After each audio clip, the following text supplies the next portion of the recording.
Abu Bakar Ba'asyir. Sore itu, langit Jakarta tampak teduh, seolah menandai sesuatu yang berbeda akan terjadi. Di ruang kerjanya yang sederhana di Istana Wakil Presiden, Gibran Rakabuming Raka sedang memeriksa tumpukan surat undangan yang datang setiap hari. Namun, satu surat beramplop coklat tebal menarik perhatiannya. Logo Pondok Pesantren Al-Mukmin Ngeruki tercetak jelas di sudut kiri atas. Ia berhenti sejenak, lalu membuka perlahan, membaca dengan seksama isi undangan tersebut. Nama pengundang itu membuatnya terpaku. Abu Bakar Ba'asyir, seorang ulama besar, kontroversial, namun disegani. Beberapa staf langsung saling pandang, menunggu reaksi sang wakil presiden muda. Salah satu di antaranya berbisik, "Apakah Bapak yakin akan hadir?" Beliau cukup keras terhadap pemerintah. Gibran tersenyum tipis, meletakkan surat itu di meja, lalu menjawab dengan tenang, "Justru itu sebabnya kita harus datang." Tidak semua yang keras itu memusuhi, mungkin hanya ingin didengarkan. Kalimat sederhana itu menutup keraguan semua orang di ruangan itu. Malam harinya, Gibran duduk sendirian di beranda rumah dinasnya. Ia memandangi langit, mencoba membayangkan pertemuannya dengan sosok yang dikenal tegas itu. Dalam hati, ia sadar, bukan perkara mudah mendatangi seseorang yang selama ini meragukan niat pemerintah. Namun ia tak ingin membalas keraguan dengan argumen, melainkan dengan adab. Kalau niatnya baik, Allah pasti bukakan jalan, gumamnya pelan. Keesokan paginya, persiapan berangkat ke pesantren dimulai. Tidak ada rombongan besar, tidak ada karpet merah, bahkan tidak ada protokol yang berlebihan. Gibran memilih untuk berangkat dengan mobil sederhana, hanya ditemani beberapa staf dan pengawal seperlunya. Ia ingin kunjungan ini terasa sebagai silaturahmi, bukan kunjungan politik. "Saya bukan datang sebagai pejabat, tapi sebagai tamu yang ingin belajar," ucapnya sebelum berangkat. Sementara itu, di Ngeruki, kabar kedatangan wakil presiden muda itu sudah menyebar cepat. Para santri mulai menata halaman, menggantung umbul-umbul, dan membersihkan aula. Meski suasananya tampak ramai, ada semacam ketegangan yang menggantung di udara. Tidak sedikit yang masih meragukan niat di balik kunjungan itu. Namun Abu Bakar Ba'asyir hanya tersenyum tipis ketika mendengarnya. "Kita sambut tamu dengan hati terbuka. Yang datang karena Allah, bukan karena jabatan," katanya tenang. Di tengah perjalanan, Gibran terdiam cukup lama di kursinya. Ia bukan sedang memikirkan pidato, melainkan bagaimana caranya menghormati seseorang yang pernah mengkritiknya secara terbuka. Dalam pikirannya, ia hanya ingin satu hal, membuat pertemuan itu menjadi penuh makna, bukan sekadar basa-basi politik. Ia memandangi sawah-sawah yang terbentang di pinggir jalan, merasa damai dengan keputusannya. Ketika mobil memasuki kawasan pesantren, suasana berubah hening. Para santri berdiri berjajar di sisi jalan, menatap rombongan itu dengan rasa ingin tahu yang besar. Saat Gibran turun dari mobil, semua mata tertuju padanya. Ia menunduk hormat, tersenyum kecil, lalu menyalami satu persatu santri di depannya. Gerakannya tenang, tanpa jarak, tanpa sikap berkuasa. Dari serambi masjid, Abu Bakar Ba'asyir memperhatikan dengan seksama. Ia tidak berkata apa-apa, hanya menatap dalam diam. Di wajahnya terpancar rasa ingin tahu, bercampur kehati-hatian. Dalam hatinya, ada sedikit getar yang sulit dijelaskan. Ia sudah terbiasa menerima pejabat datang dengan protokol berlapis dan sikap kaku. Tapi kali ini berbeda. Ada kesederhanaan yang tulus dalam langkah anak muda itu. Udara sore itu membawa aroma tanah dan suara lantunan ayat suci dari masjid. Saat Gibran mendekat, suasana terasa begitu syahdu. Ia berhenti di hadapan Abu Bakar Ba'asyir, lalu menunduk dalam, mencium tangan ulama itu dengan penuh hormat. Momen itu seolah membekukan waktu. Santri yang menyaksikan hanya bisa terdiam, menyadari bahwa hari itu bukan sekadar kunjungan biasa, melainkan pertemuan dua generasi yang membawa harapan. Dalam hati kecilnya, Abu Bakar Ba'asyir mulai merasakan sesuatu yang belum pernah ia rasakan terhadap pejabat manapun, rasa hormat yang muncul tanpa diminta. Ia menatap Gibran dengan pandangan baru. Dalam batinnya ia berucap, barangkali inilah pemimpin muda yang tidak sekadar pandai berbicara, tapi tahu cara menghormati yang tua. Hari itu, di antara langit sore dan doa-doa yang terucap pelan, bab pertama hubungan dua sosok berbeda zaman itu pun dimulai. Langit ngeruki sore itu mulai berubah keemasan ketika azan asar berkumandang lembut dari menara masjid. Gibran mengikuti langkah Abu Bakar Ba'asyir menuju aula utama pesantren. Suasana di dalam begitu sederhana, hanya tikar pandan terbentang dan beberapa kitab tebal tersusun di rak kayu. Tidak ada kemewahan, hanya ketenangan yang syarat makna. Gibran duduk bersila di depan, berjarak beberapa langkah dari sang ulama besar, menunjukkan rasa hormat tanpa perlu banyak kata. Abu Bakar Ba'asyir menatapnya dalam diam. Wajahnya yang menua menyimpan banyak kisah dan pengalaman panjang tentang perjuangan, keyakinan, dan keteguhan prinsip. Ia mengamati setiap gerak tamunya itu, dari cara duduk, pandangan mata, hingga tutur yang lembut namun mantap. Tak ada kesombongan, tak ada jarak kekuasaan. Ia menemukan sesuatu yang tidak ia sangka, ketulusan seorang pemimpin muda yang datang bukan untuk disanjung, melainkan untuk belajar. Ananda Gibran, ucap Ba'asyir membuka percakapan dengan suara parau tapi hangat. Saya ingin tahu, apa yang membuatmu datang ke tempat seperti ini? Banyak pejabat merasa tidak perlu mendengarkan kami yang tua. Gibran menunduk sebentar sebelum menjawab. Saya datang bukan karena posisi, Kiai. Saya datang karena saya ingin belajar bagaimana memimpin dengan hati. Saya percaya, nasihat dari orang tua seperti panjenengan jauh lebih berharga dari sekadar popularitas. Jawaban itu membuat suasana hening beberapa detik. Para santri yang duduk di belakang menatap takjub. Tak ada yang menyangka seorang wakil presiden bisa berbicara seolah seorang murid yang sedang meminta ilmu. Abu Bakar Ba'asyir mengangguk perlahan, lalu mengelus janggut putihnya sambil tersenyum kecil. Kata-katamu manis, nak, tapi yang saya ingin lihat bukan ucapan, melainkan laku. Gibran tersenyum tenang. Insya Allah, Kiai, itulah sebabnya saya tidak datang membawa janji.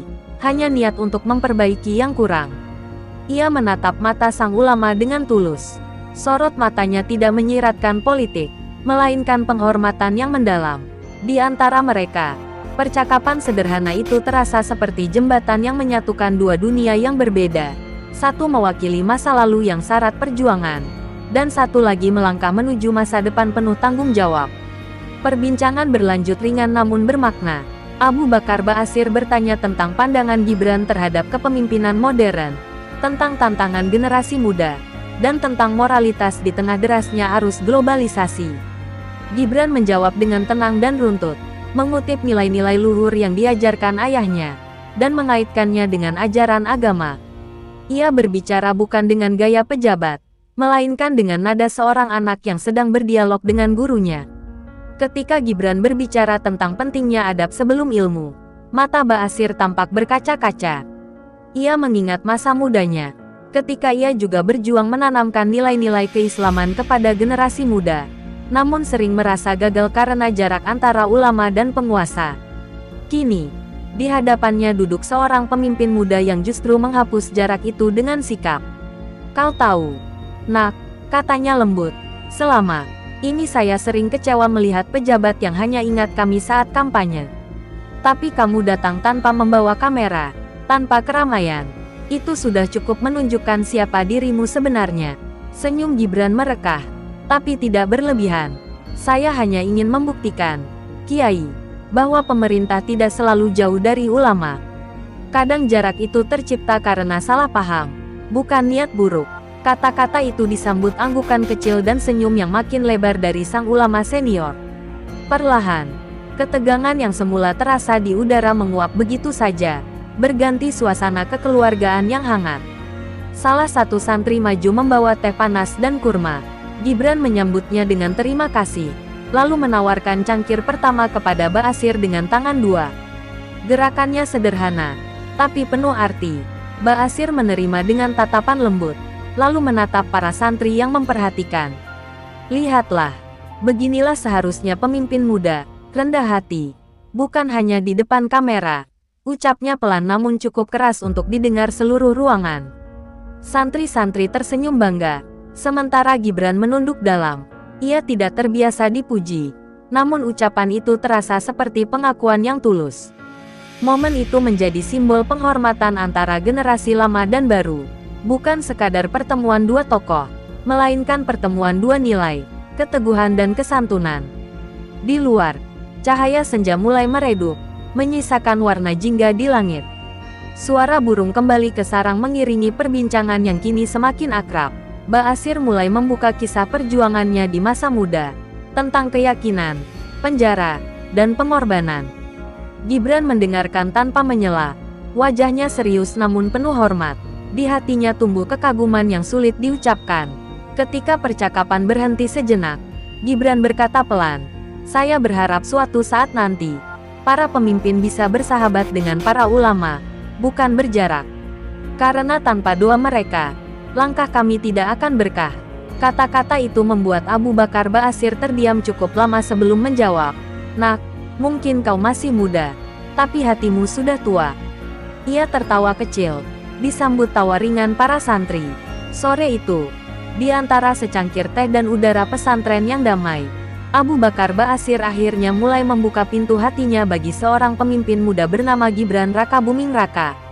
Sore mulai merambat menuju senja. Cahaya matahari yang menembus jendela aula menciptakan pantulan lembut di lantai, seolah menegaskan betapa hangatnya suasana pertemuan dua sosok lintas generasi itu. Abu Bakar Ba'asyir menatap Gibran dengan pandangan yang tak lagi menyimpan curiga. Ia melihat sesuatu yang berbeda, ketulusan yang jarang ia temukan pada pejabat manapun sebelumnya. Di wajah anak muda itu, ada sinar tenang yang menandakan keikhlasan, bukan ambisi. Setelah percakapan panjang penuh makna, Ba'asyir menghela napas, seolah melepaskan beban yang telah lama ia simpan. "Nak Gibran," ucapnya perlahan, "engkau tahu apa yang membuat banyak orang kecewa pada pemimpin? Bukan karena mereka tidak pintar, tapi karena mereka lupa bersikap sederhana ketika sudah berkuasa." Gibran mengangguk, menyimak setiap kata dengan saksama. Ia tahu, di balik kalimat lembut itu tersimpan pesan mendalam tentang amanah yang sedang ia pikul. "Saya mengerti, Kiai," jawab Gibran dengan suara tenang. "Saya sering berpikir, mungkin jabatan itu seperti api, bisa menghangatkan, tapi juga bisa membakar jika tidak dijaga." Ba'asyir tersenyum mendengar perumpamaan itu. "Kau benar, Nak, api itu perlu dikendalikan dengan hati. Jika tidak, ia akan menelan segalanya." Suasana kembali hening, hanya terdengar suara kipas tua yang berputar perlahan di atas kepala mereka. Beberapa santri yang mendengarkan mulai terharu. Mereka melihat bagaimana dua sosok yang tampak berseberangan kini duduk berdampingan, saling menghormati. Tanpa sekat, ada rasa takjub menyelinap di dada mereka, seolah sedang menyaksikan bab baru dalam sejarah kecil pesantren itu. Di tengah dunia yang sering dipenuhi perdebatan, hari itu mereka melihat bukti nyata bahwa ketulusan bisa menjembatani segala perbedaan. Abu Bakar Ba'asyir kemudian meminta seorang santri mengambil kitab kuno dari rak.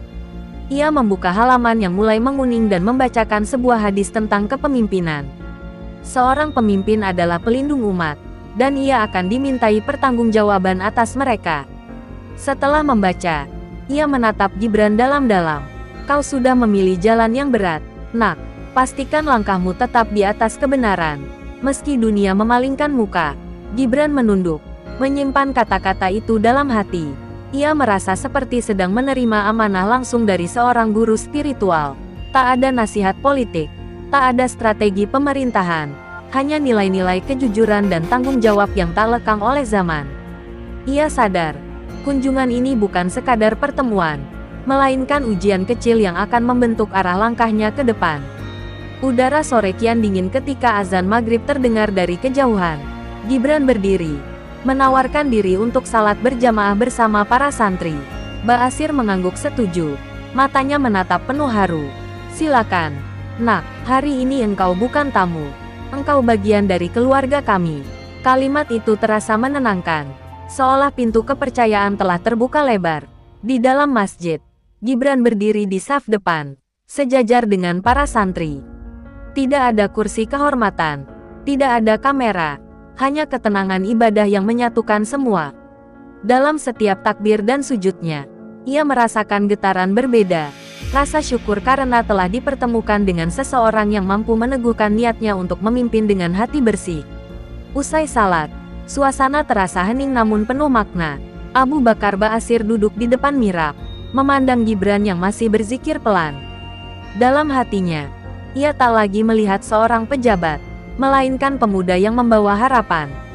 Ia berbisik kepada salah satu santri di sampingnya, "Doakan dia, semoga langkahnya tetap lurus. Mungkin inilah generasi yang akan memperbaiki negeri ini." Ketika mereka keluar dari masjid, langit sudah gelap dan bintang mulai bermunculan. Lampu-lampu pesantren menerangi jalan kecil menuju gerbang. Gibran berjalan di samping Ba'asyir dengan tenang, membiarkan angin malam membawa sisa-sisa kehangatan pertemuan itu.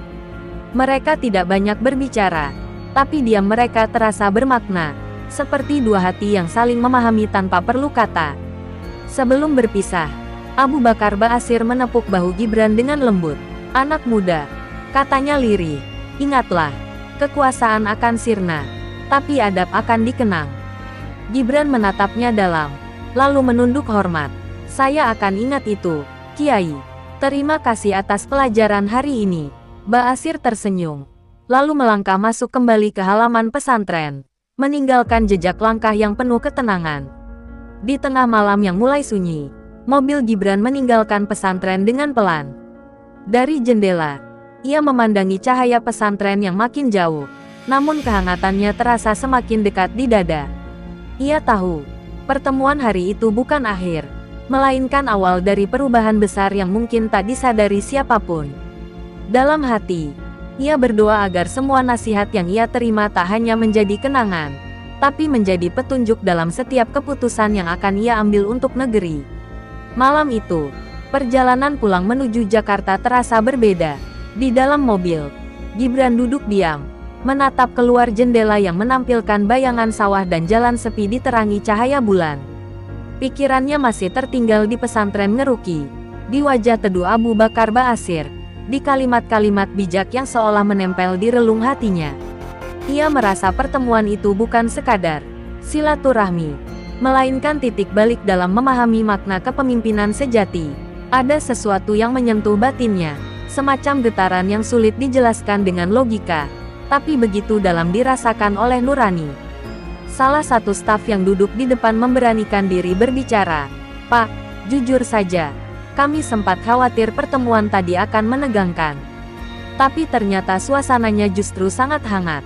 Gibran tersenyum tipis, menatap ke langit. "Saya juga tidak menyangka, tapi saya belajar sesuatu hari ini. Terkadang untuk memenangkan hati, kita tidak perlu berbicara keras, cukup dengan menunjukkan ketulusan." Ucapannya tenang, tapi mengandung makna yang besar. Mobil melaju menembus kabut tipis malam. Di dalam kabin, keheningan kembali menyelimuti. Gibran memejamkan mata sejenak, mengulang dalam benaknya ucapan Ba'asyir sebelum berpisah. "Kekuasaan akan sirna, tapi adab akan dikenang." Kalimat itu bergema berulang-ulang, menembus lapisan pikirannya yang terdalam.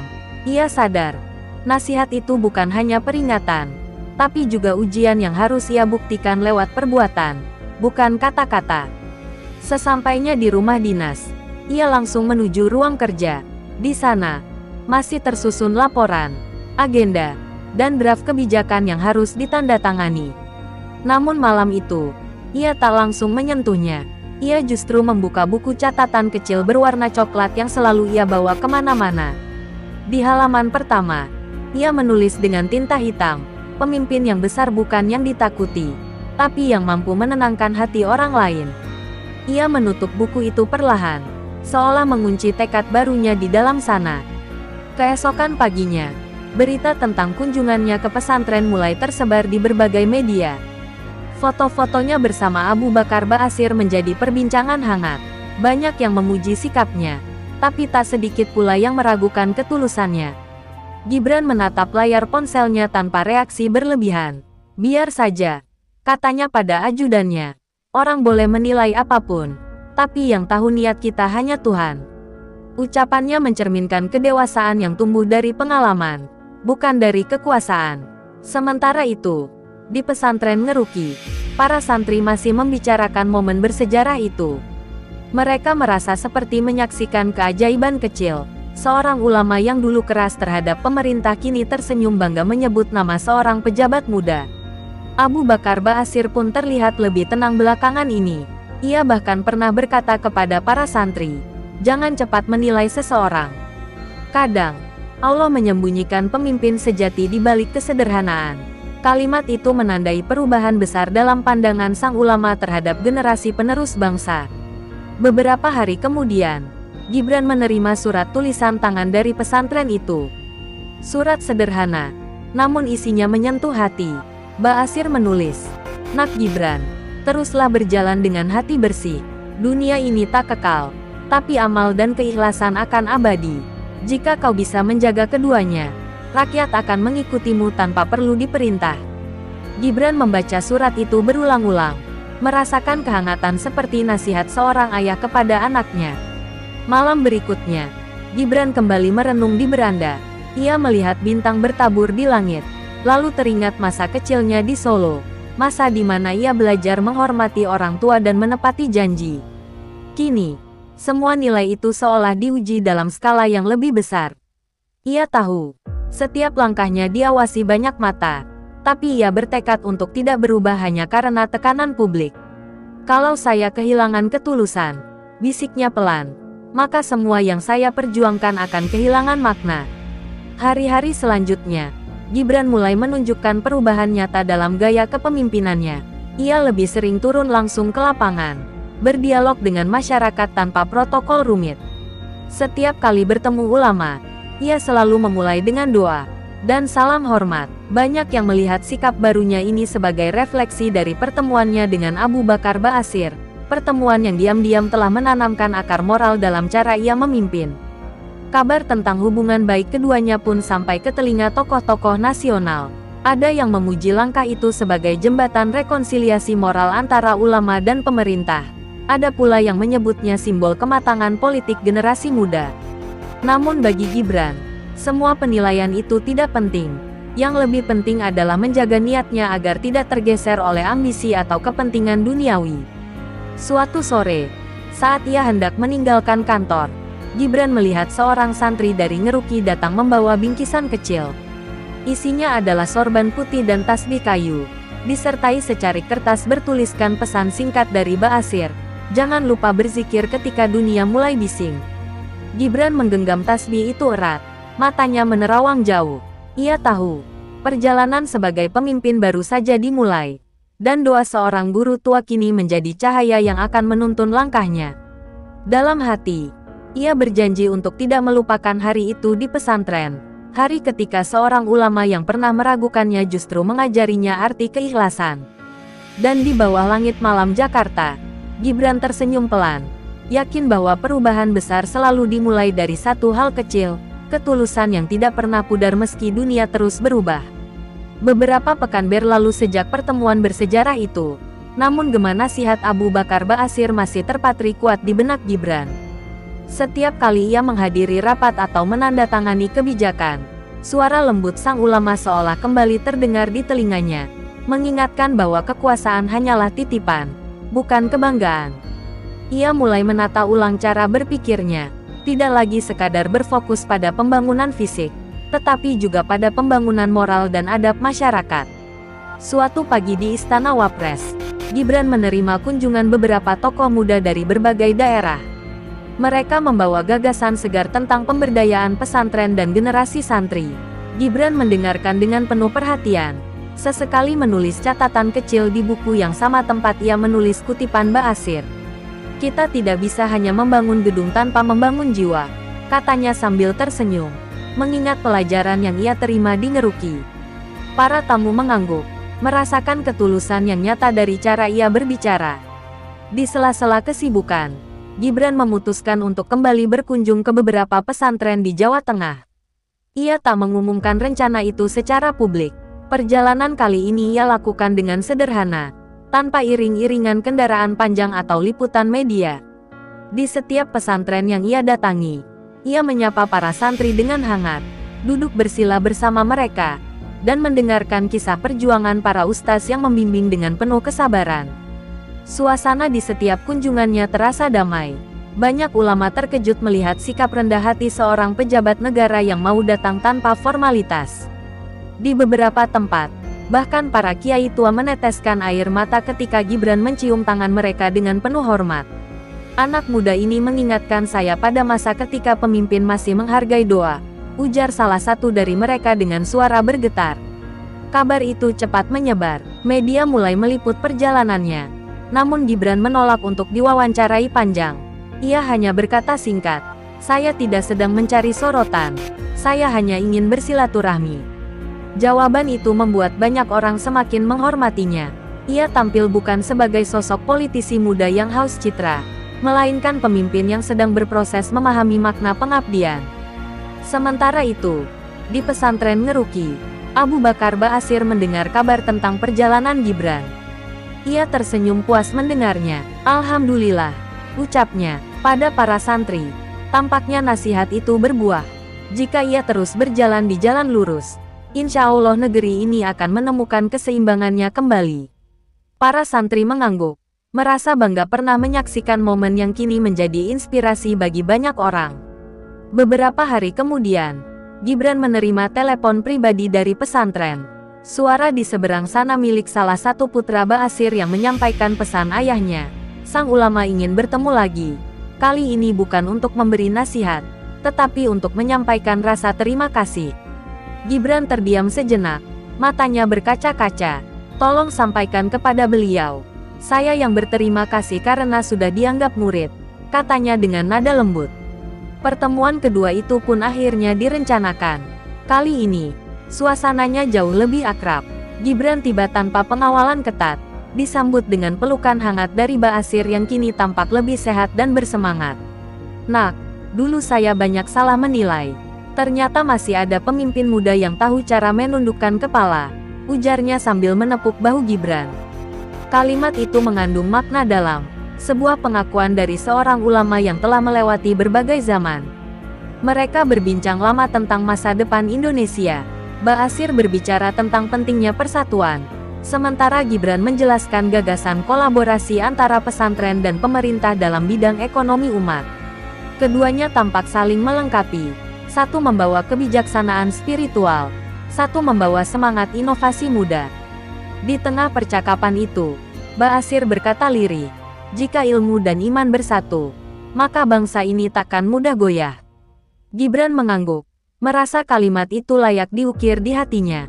Sebelum pamit, Gibran menyerahkan sebuah bingkisan kecil, buku kumpulan refleksi pribadinya tentang kepemimpinan, yang ia tulis setelah pertemuan pertama mereka. Di halaman pembuka, ia menulis dengan tangan sendiri, "Untuk Kiai Abu Bakar Ba'asyir, guru yang mengajarkan saya bahwa kekuasaan sejati adalah ketika hati tetap tunduk kepada Tuhan." Ba'asyir membacanya pelan, lalu menatap Gibran dengan mata berkaca-kaca. "Nak, jika semua pemimpin berpikir seperti itu, saya takkan lagi khawatir akan masa depan negeri ini." Saat Gibran berpamitan, suasana terasa haru. Para santri berbaris di halaman, melambaikan tangan sambil membaca sholawat. Udara sore membawa aroma tanah dan bunga melati dari taman pesantren. Gibran menatap pemandangan itu dengan perasaan campur aduk, bangga, bersyukur, dan sekaligus rendah hati. Ia sadar, apa yang terjadi hari itu bukan sekadar pertemuan dua sosok, melainkan simbol persatuan antara kekuasaan dan keimanan. Dalam perjalanan pulang, Gibran menatap langit senja yang perlahan berubah ungu. Di dalam hatinya, ia berdoa lirih, "Ya Allah, jangan biarkan aku sombong karena jabatan, dan jangan biarkan aku takut untuk berlaku jujur." Angin berhembus pelan, seolah menjadi jawaban yang menenangkan. Ia tahu, jalan pengabdian masih panjang, tetapi kini ia melangkah dengan hati yang lebih mantap, berbekal doa seorang ulama yang dulu meragukannya, namun kini mempercayainya sepenuh jiwa. Beberapa bulan setelah pertemuan keduanya, hubungan antara Gibran dan Abu Bakar Ba'asyir semakin erat. Mereka tak lagi sekadar bertemu sebagai pejabat dan ulama, tetapi sebagai dua sahabat yang saling menghormati. Gibran kerap mengirim pesan menanyakan kabar sang kiai, sementara Ba'asyir tak jarang menitipkan doa agar Gibran selalu diberi kebijaksanaan dalam setiap langkahnya.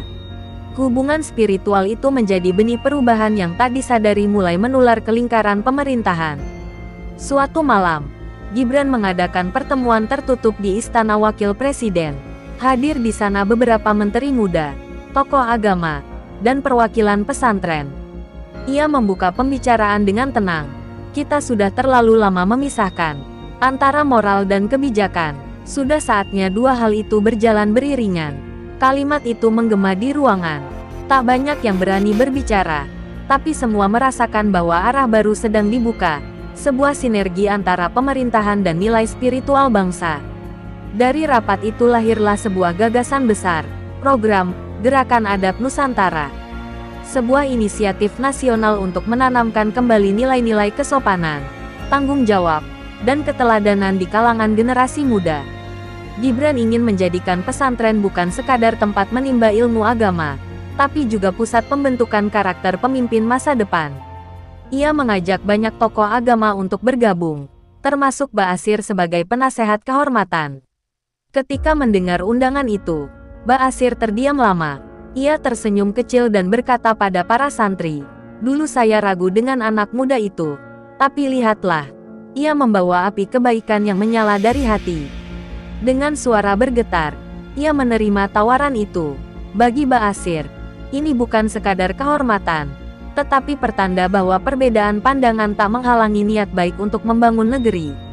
Peluncuran program tersebut diadakan di Solo, kota kelahiran Gibran. Ribuan orang memadati alun-alun, dari pejabat tinggi hingga santri kecil yang datang dengan pakaian putih sederhana. Di atas panggung, Gibran berdiri berdampingan dengan Abu Bakar Ba'asyir. Momen itu menciptakan keheningan mendalam.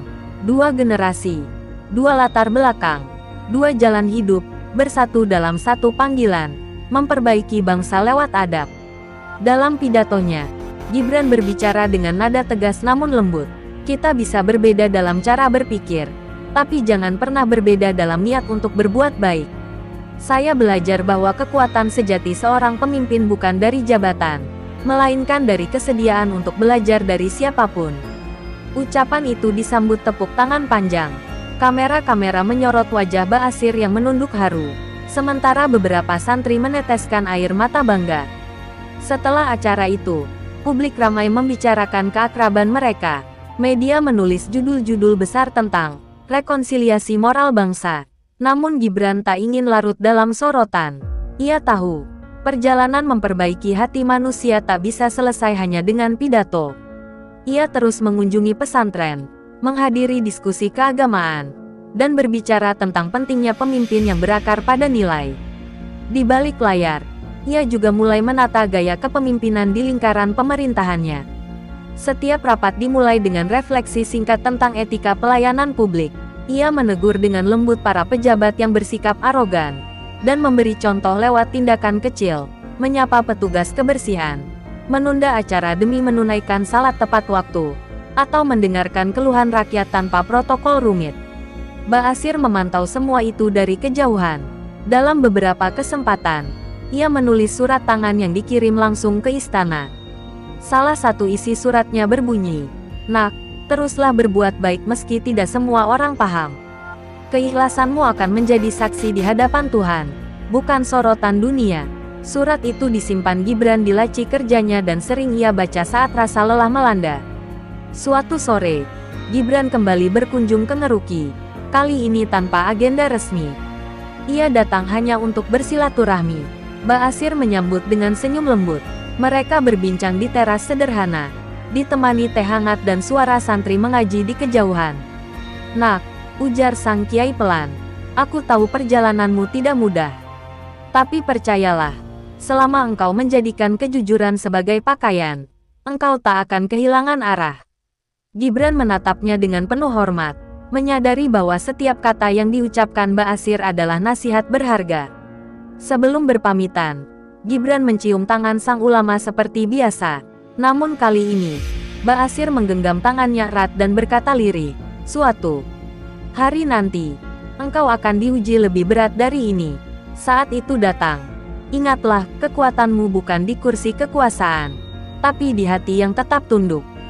Kalimat itu menancap dalam, menjadi penuntun bagi langkah-langkahnya yang akan datang. Ketika mobilnya melaju meninggalkan pesantren, Gibran menatap bayangan matahari yang mulai tenggelam di balik pepohonan. Ia tahu, perjalanan hidupnya belum selesai. Tapi ia juga tahu, sejak hari itu, ia tak lagi hanya membawa nama jabatan atau garis keturunan, melainkan membawa warisan nilai dari seorang ulama yang dulu sempat meragukannya, namun kini mempercayakan masa depan bangsa di tangannya. Waktu terus bergulir, dan gema, gerakan adab Nusantara, kini menggema di seluruh penjuru negeri. Sekolah, pesantren, dan komunitas muda mulai menggelar forum-forum moral kebangsaan yang terinspirasi dari kedekatan Gibran dan Abu Bakar Ba'asyir. Di layar televisi, para pakar menyebutnya sebagai kebangkitan nilai, sebuah gelombang baru yang mengembalikan makna kepemimpinan ke akarnya. Namun di balik gemerlap pujian itu, Gibran tetap berjalan di jalur sunyi, mengabdi tanpa mencari sorotan. Suatu pagi di Jakarta, Gibran menerima kabar bahwa kondisi kesehatan Ba'asyir menurun. Tanpa berpikir panjang, ia menunda seluruh agenda kenegaraan dan langsung berangkat ke Ngeruki. Setibanya di pesantren, suasana terasa hening. Para santri berdiri di halaman, wajah mereka penuh duka dan harap. Di dalam kamar sederhana, sang ulama terbaring lemah, namun matanya masih menyimpan cahaya ketenangan yang tak pudar dimakan usia.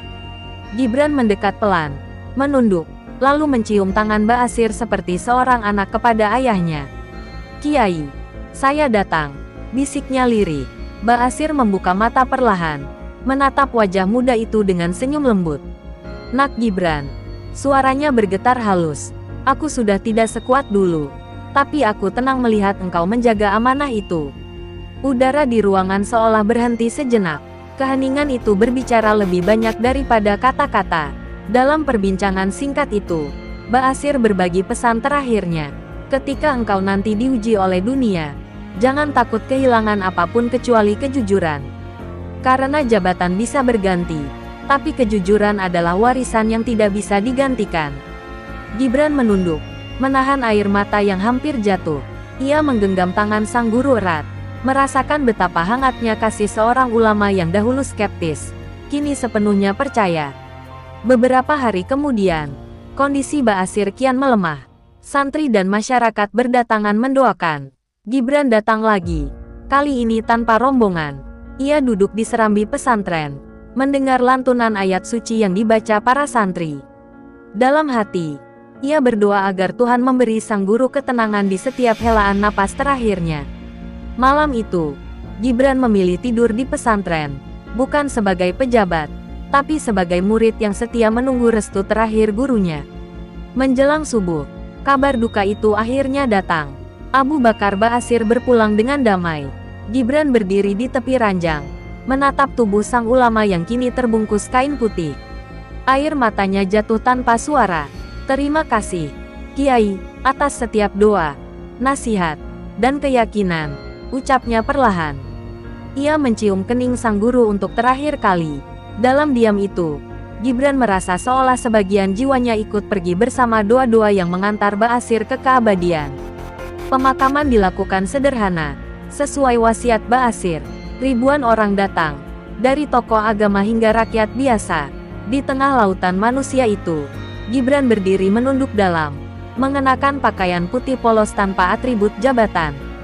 Ketika tanah pertama dijatuhkan ke liang lahat, ia ikut memegang sekop, menimbun dengan tangan sendiri. Tak ada kamera, tak ada pidato, hanya hening dan air mata. Setelah prosesi selesai, Gibran duduk di bawah pohon tua di dekat makam. Angin berhembus pelan, membawa aroma tanah basah dan bunga Kamboja. Ia membuka buku kecil yang selalu dibawanya, catatan tentang nasihat-nasihat sang guru. Di halaman terakhir, ia menulis kalimat baru, "Engkau telah pergi, Kiai. Tapi setiap langkahku akan tetap berpijak pada jejak doa dan nasihatmu." Ia menutup buku itu perlahan, menatap langit yang mulai memutih. Sepeninggal Ba'asyir, Gibran merasakan kekosongan yang sulit dijelaskan. Namun justru dari kehilangan itu, lahir tekad baru. Ia memperluas gerakan moral ke pelosok-pelosok negeri, menggandeng para santri muda menjadi duta adab nasional. Di setiap pidato, ia selalu menyebut nama sang guru dengan penuh hormat. "Beliau bukan hanya ulama besar," katanya di suatu forum, "tetapi cermin dari cinta sejati terhadap bangsa." Seiring waktu, Pengaruh Ba'asyir terus hidup melalui tindakan Gibran. Banyak pesantren yang kini menjadi mitra pemerintah dalam membangun pendidikan karakter. Santri-santri yang dulu memandang sinis politik, mulai percaya bahwa moral dan kekuasaan bisa berdampingan bila niatnya lurus. Di setiap pertemuan, Gibran selalu membawa satu pesan tunggal. Jadilah pemimpin yang bisa menundukkan hati sebelum menundukkan dunia. Tahun berganti, namun kenangan itu tak pernah pudar. Setiap kali Gibran melewati Solo, ia selalu menyempatkan diri mampir ke makam Ba'asyir. Ia berdoa di sana, mengingat kembali perjalanan panjang mereka, dari keraguan menjadi kepercayaan, dari perbedaan menjadi persaudaraan. Di hadapan batu nisan sederhana itu, ia sadar, pengabdian sejati bukan tentang seberapa tinggi jabatan, melainkan seberapa dalam seseorang menjaga amanah. Ketika ia berdiri meninggalkan makam, matahari pagi menembus sela awan, menerangi wajahnya yang penuh keteguhan. Gibran tersenyum kecil dan berbisik dalam hati, "Kiai, perjuangan ini belum selesai. Saya akan terus melangkah, membawa cahaya itu ke seluruh penjuru negeri." Lalu ia berjalan perlahan menuju mobil dinasnya, bukan lagi sekadar sebagai wakil presiden, melainkan sebagai murid yang kini meneruskan warisan nilai dari seorang guru besar yang mengubah jalan hidupnya selamanya.